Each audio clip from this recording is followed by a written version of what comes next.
I definitely should have worn a beanie this morning. I don't think it's quite 25.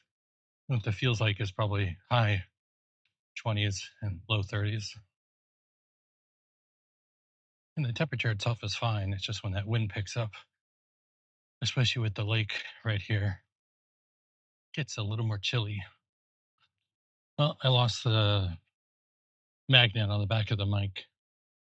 I figured that was going to happen. This is a pretty thick sweatshirt. Oh, well, I've got it clipped to the neckline. We'll see how that works out. I think I have an extra magnet, although it's a magnet, right? If I get a thicker one somewhere else, especially with the winter coming up. I am actually curious to see how the sound is. Say if now I have both mics tucked under or clipped to the neckline of my very thick sweatshirt. Yeah, so not a cloud in the sky. The lights are still on in some of the high rises. Yeah, the park is much more busy today. There's lots of groups, runners, bikers. Also, I don't know if it's the Thanksgiving Day holiday coming up. It definitely seems like there's a stepped up presence of NYPD up here. It's kind of odd because the Upper West Side is, fairly safe. It's it's open enrollment season, at least here in the States. I've heard from a bunch of folks that it's rough, especially families or individuals with dependents. The rates are just skyrocketing. It almost feels like if the Democrats could have held out until the 19th, which is tomorrow, maybe the 20th. The 19th is the last day to choose your new health plan from insurance companies. I tell you, it's ugly, very ugly.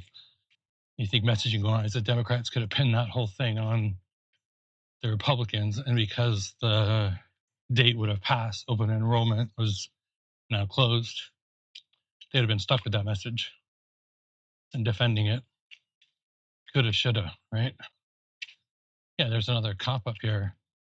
He's at 66th and Central Park West. Lights are on just in the middle of the street. Looks like he's kind of directing traffic. So I wonder what's going on. See if I can make this late. Morning. Yeah, it looks like they just pulled the car over. It's two cops directing traffic around a black sedan. Well, after 6:30, and the light is coming out. I mean, it was light before, but it's really coming out now. So I think the balloons will probably come in maybe over the weekend for the Thanksgiving Day parade.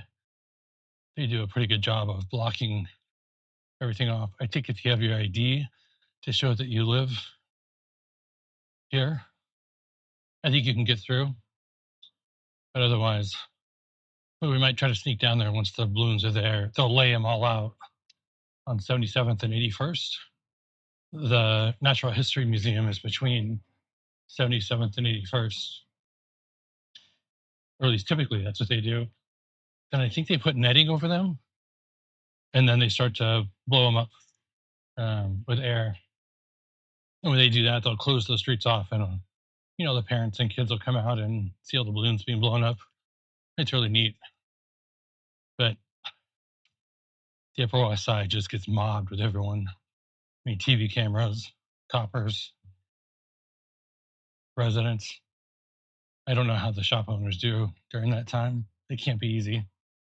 Yeah, I'll try to get down there and take some photos, maybe even put the GoPro. I might have mentioned it once or twice before. I was brought up, or I learned at some point, we live in this society of just go do things. Reading about it, watching it, listening to it, that's not enough for me. I think reading and watching and listening are still important. But if you're not actually going to go do that thing, what are you actually going to learn? How do you know if the screw is tightened enough? How do you know if the code is closed? I think with AI today, there's even less of an excuse to not just go do things. One of my first jobs, I was an IT guy, I was a computer guy at it's a integrated chip company in Silicon Valley. I was super interested at that time to learn about communication, how we communicate, why we communicate, what we communicate. And my mom worked at a school district. I don't remember what her role was. She was not a teacher. She was an administrator of some sort. I remember going over there one day, over to her office, and she was showing me how email worked in a text-based application. She sent a message to one of her colleagues at one of the schools, and within a few seconds, a message came back. So for me, that married communications and technology, which definitely shaped my career and my passion for technology and communications. So my first job at this IC company in Silicon Valley, I was a computer guy. So that more or less meant that I was in IT. I made sure all the computers were running and applications were up to date, all that good stuff. I'm old enough to remember Y2K and the vendor relations, the impact on vendor relations that had.